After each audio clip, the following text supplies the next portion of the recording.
the days of trying to, kind of have an assembly line of employees, this kind of clone kind of setup of employees where everyone's going to be the same, those days are long gone. And as we know, job descriptions are changing drastically, and what we call employment has changed drastically. So instead of trying to squeeze people into a preset mold like we did for generations, I think we have to embrace each individual person's schema.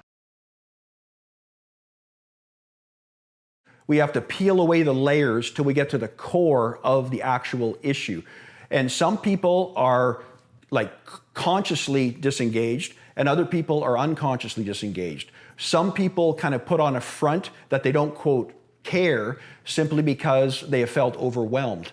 And in educational parlance, the last 20 years, it has changed drastically, and some veteran staff found it very difficult to keep up. And therefore, of course, all of us, our defense mechanism is I'd much rather come across as I won't rather than I can't. And how can I help you do that in your classroom? It's all how can I help you? What people do not respond to is ultimatums. And once again, by next Friday, I want to see. No, that's demeaning, and that just turns everybody off. And the trick, the enjoyment, and the challenge of any kind of management position is how do you kind of massage things within set parameters and yet address individual kind of nuance and need. Do as I say and do as I do when it comes to family comes first. That is what resonates by far the most with people. I have lots of different examples in my career where someone had to leave a few minutes early because their child had an appointment with a specialist, and things like I would cover their class or whatever. So a lot of that kind of personal stuff too. And also I made a point of getting to school well before the students each day and staying well after and being, kind of extremely visible. No one could ever say they couldn't find me.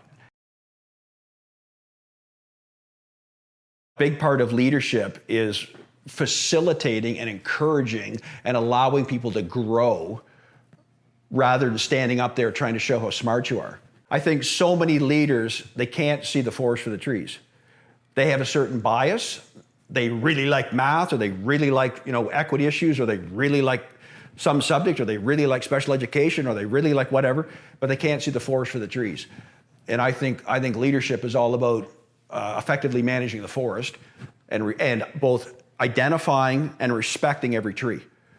You can't be sitting there watering some trees and ignoring others. Everybody was my professional friend. Nobody was my personal friend. And that's another big thing.